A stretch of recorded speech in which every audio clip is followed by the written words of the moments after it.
Hare Krishna. Welcome back to Thinking of Krishna. My name is Devesani Radhika Dasi, and today we will be reading from the Krishna book, Chapter 13, The Stealing of the Boys and Calves by Brahma. Shukadeva Goswami was very much encouraged when Maharaj Parikshit asked him why the cowherd boys did not discuss the death of Aghasura until after 1 year had passed. He explained thus, "My dear king, you are making the subject matter of the transcendental pastimes of Krishna fresher by your inquisitiveness. It is said that it is the nature of a devotee to constantly apply his mind, energy, words, ears, etc. in hearing and chanting about Krishna. This is called Krishna consciousness, and for one who is wrapped in hearing and chanting about Krishna, the subject matter never becomes hackneyed or old. That is the significance of transcendental subject matter in contrast to material subject matter. Material subject matter becomes stale, and one cannot hear a certain subject for a long time. He wants change. But as far as transcendental subject matter is concerned, it is called Nitya Nava Navayamana. This means that one can go on chanting and hearing about the Lord and never feel tired, but remain fresh and eager to hear more and more. It is the duty of the spiritual master to disclose all confidential subject matter to the inquisitive and sincere disciple." Thus, Shukadeva Goswami began to explain why the killing of Aghasura was not discussed until 1 year had passed. Shukadeva Goswami told the king, "Now hear of this secret with attention. After saving his friends from the mouth of Aghasura and killing the demon, Lord Krishna brought his friends to the bank of the Yamuna and addressed them as follows. My dear friends, just see how this spot is very nice for taking lunch and playing on the soft sandy Yamuna bank. You can see how the lotus flowers in the water are beautifully blown and how they distribute their fragrance all around. The chirping of the birds, along with the cooing of the peacocks, surrounded by the whispering of the leaves in the trees, combine and present sound vibrations that echo one another. And this just enriches the beautiful scenery created by the trees here. Let us have our lunch in this spot because it is already late and we are feeling hungry. Let the calves remain near us and let them drink the water from the Yamuna. While we engage in our lunch taking, the calves may engage in eating the soft grasses that are in this spot." On hearing the proposal from Krishna, all the boys became very glad and said, "Certainly, let us all sit down here to take our lunch." Then they let loose the calves to eat the soft grass. Sitting down on the ground and keeping Krishna in the center, they began to open their lunch boxes brought from home. Lord Sri Krishna was seated in the center of the circle, and all the boys kept their faces toward him. They ate and constantly enjoyed seeing the Lord face to face. Krishna appeared to be the whorl of a lotus flower, and the boys surrounding him appeared to be its different petals. The boys collected flowers, leaves of flowers, and the bark of trees and placed their lunch on them, as well as in their boxes, and thus they began to eat their lunch, keeping company with Krishna. While taking lunch, each boy began to manifest different kinds of relations with Krishna, and they enjoyed each other's company with joking words. While Lord Krishna was thus enjoying lunch with his friends, his flute was pushed within the belt of his cloth on his right side, and his bugle and cane were pushed in on the left-hand side of his cloth. In his left palm, he was holding a lump of food prepared with yogurt, butter, rice, and pieces of fruit salad, which could be seen through his petal-like finger joints. The Supreme Personality of Godhead, who accepts the results of all great sacrifices, was laughing and joking, enjoying lunch with his friends in Vrindavan. And thus, the scene was being observed by the demigods from heaven.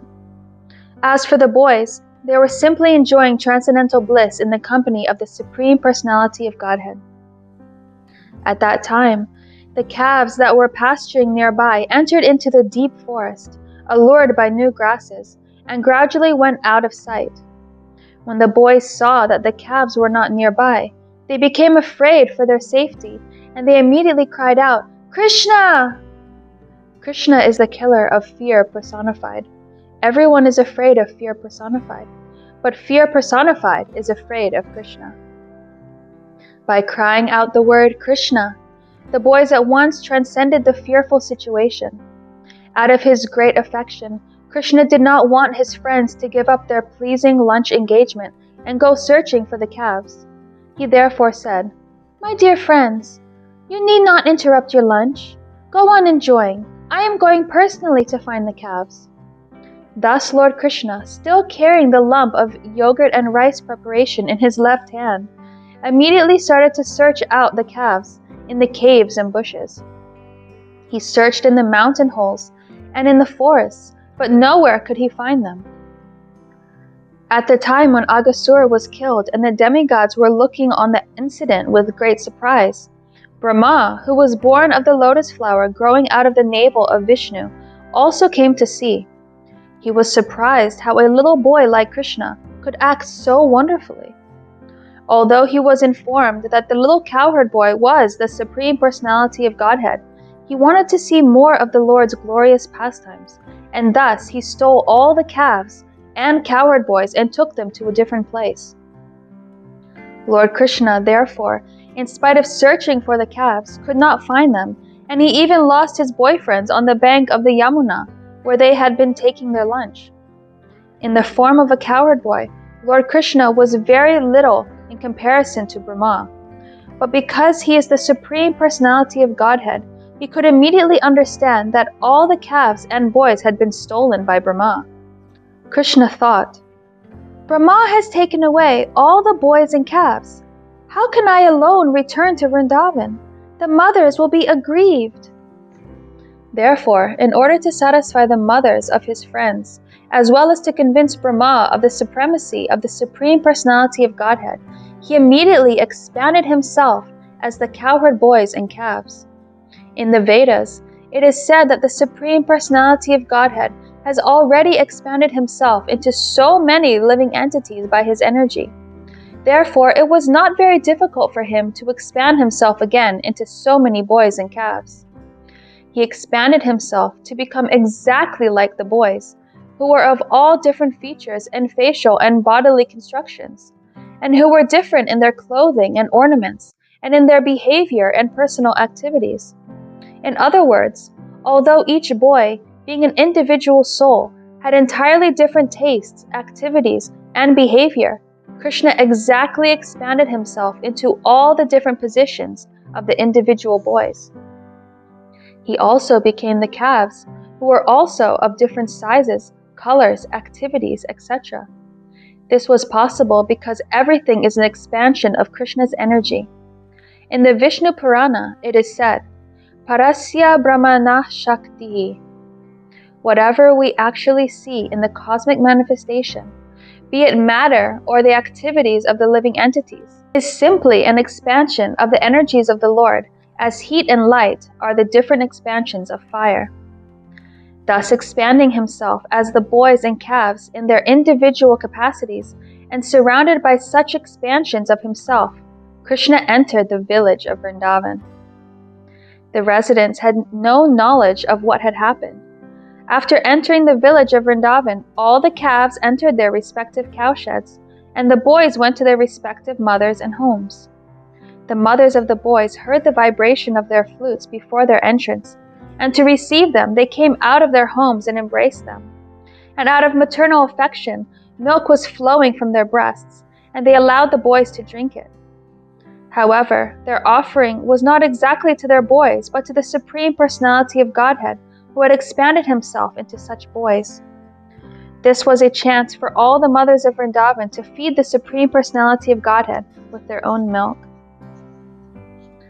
Therefore, not only did Lord Krishna give Yashoda the chance to feed him, but this time he gave the chance to all the other elder gopis. All the boys dealt with their mothers as usual, and the mothers also, on the approach of evening, bathed their respective children, decorated them with tilak and ornaments, and gave them necessary food after the day's labor. The cows also, who had been away in the pasturing ground, returned in the evening and called their respective calves. The calves immediately came to their mothers, and the mothers began to lick the bodies of the calves. These relations of the cows and the gopis with their calves and boys remained unchanged, although actually the original calves and boys were not there. Actually, the cows' affection for their calves and the elder gopis' affection for their boys causelessly increased. Their affection increased naturally, even though the calves and boys were not their offspring. Although the calves and elder gopis of Vrindavan had greater affection for Krishna than for their own offspring, after this incident their affection for their offspring increased unlimitedly, exactly as it did for Krishna.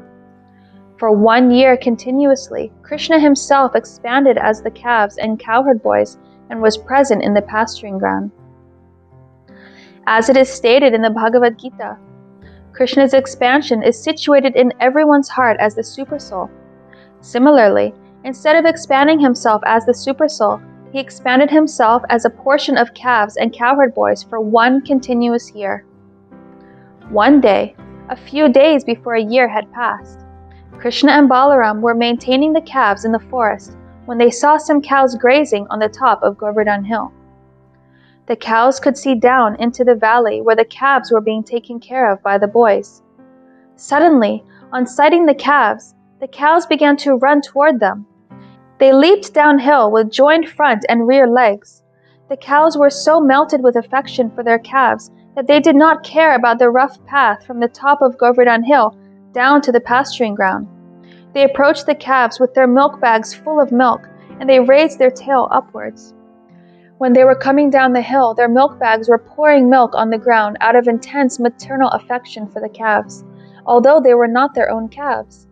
These cows had their own calves, and the calves that were grazing beneath Govardhan Hill were larger.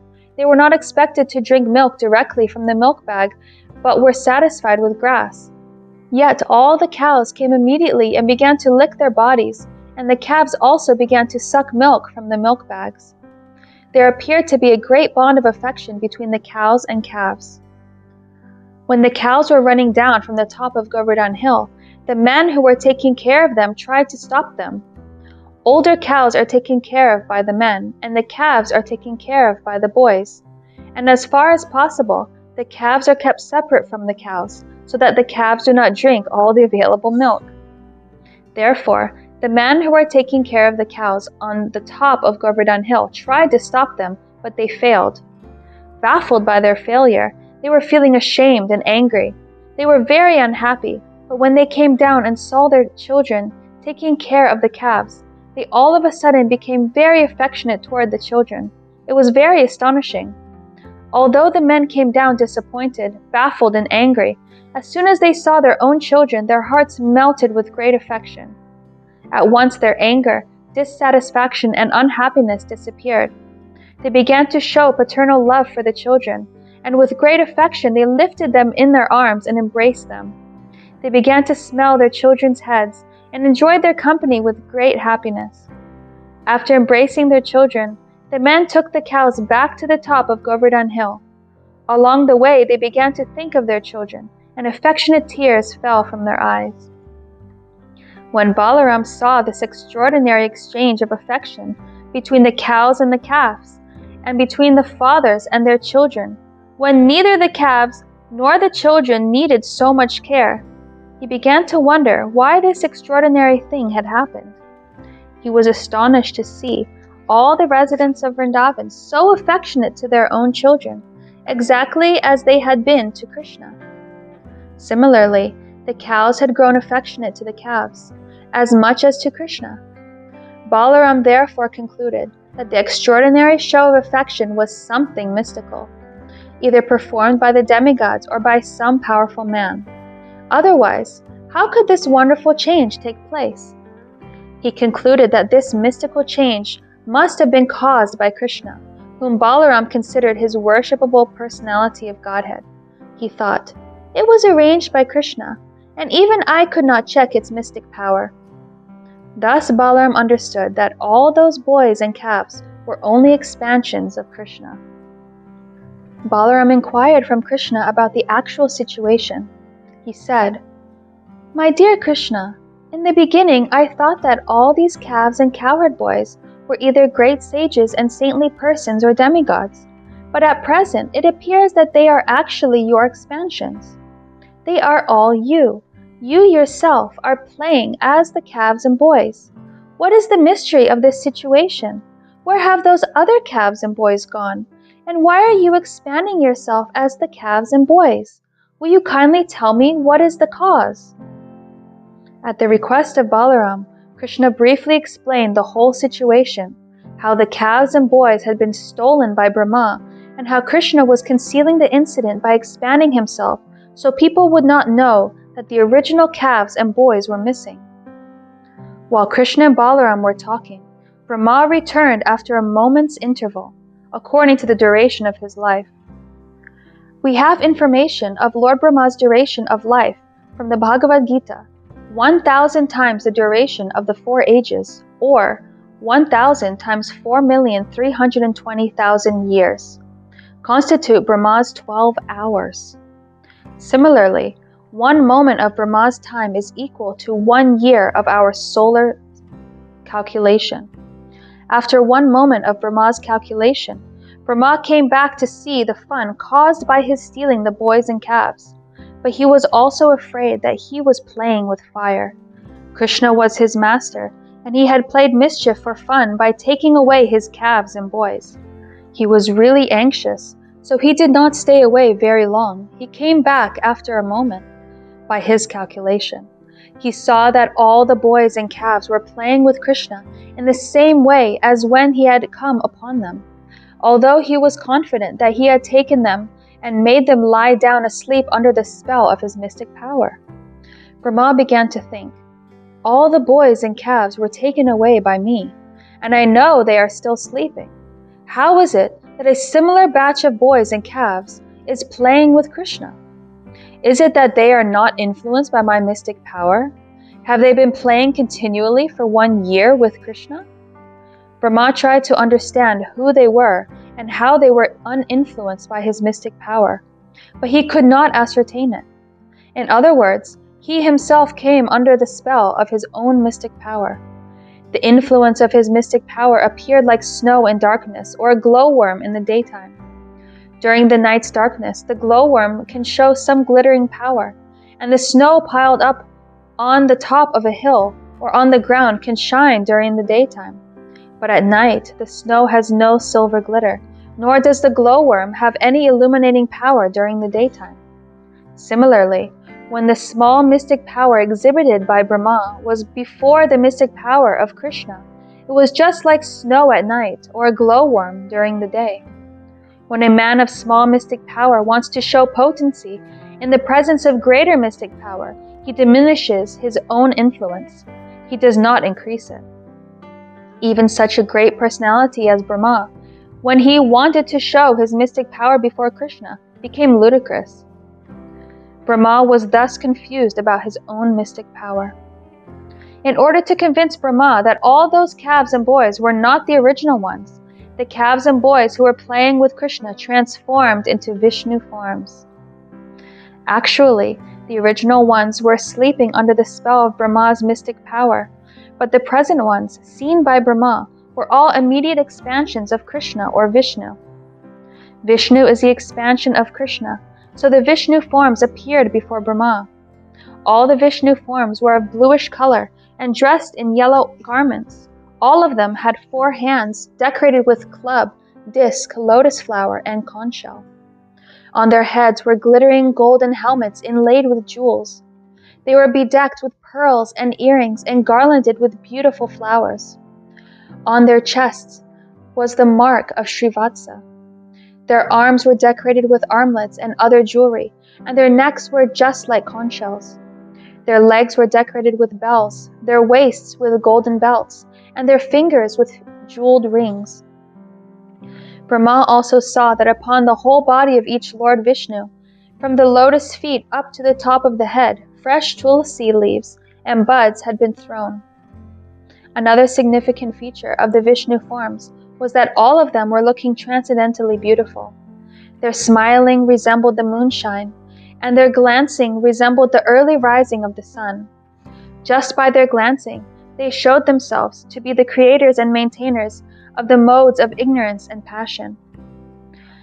Vishnu represents the mode of goodness, Brahma represents the mode of passion, and Lord Shiva represents the mode of ignorance. Therefore, as the maintainer of everything in the cosmic manifestation, Vishnu is also the creator and maintainer of Brahma and Lord Shiva. After this manifestation of Lord Vishnu, Brahma saw that many other Brahmas and Shivas and demigods and even insignificant living entities, down to the ants and very small straws, all moving and non-moving living entities, were dancing, surrounding Lord Vishnu. Their dancing was accompanied by various kinds of music, and all of them were worshipping Lord Vishnu. Brahma realized that all those Vishnu forms were complete in mystic power, from the anima perfection of becoming small like an atom up to becoming infinite like the cosmic manifestation. All the mystic powers of Brahma, Shiva, all the demigods, and the 24 elements of cosmic manifestation were fully represented in the person of Vishnu. By the influence of Lord Vishnu, all subordinate mystic powers were engaged in his worship. He was being worshipped by time, space, the cosmic manifestation, reformation, desire, activity, and the three qualities of material nature. Lord Vishnu, Brahma also realized, is the reservoir of all truth, knowledge, and bliss. He is the combination of three transcendental features, namely eternity, knowledge, and bliss, and he is the object of worship by the followers of the Upanishads. Brahma realized that all the different forms of boys and calves transformed into Vishnu forms were not transformed by a mysticism of the type that a yogi or a demigod can display by specific powers invested in him. The calves and boys transformed into Vishnu Murtis, or Vishnu forms, were not displays of Vishnu Maya or Vishnu's energy, but were Vishnu himself. The respective qualifications of Vishnu and Vishnu Maya are just like fire and heat. In the heat there is the qualification of fire, namely warmth, and yet heat is not fire. The manifestation of the Vishnu forms of the boys and calves was not like the heat, but was rather the fire. They were all actually Vishnu. Factually, the qualification of Vishnu is full truth, full knowledge, and full bliss. Another example can be given with material objects, which are reflected in many, many forms. For example, the sun is reflected in many water pots, but the reflections of the sun in the many pots are not actually the sun. There is no actual heat or light from the suns in the pots, although they appear like the sun. But the forms which Krishna assumed were each and every one full of Vishnu.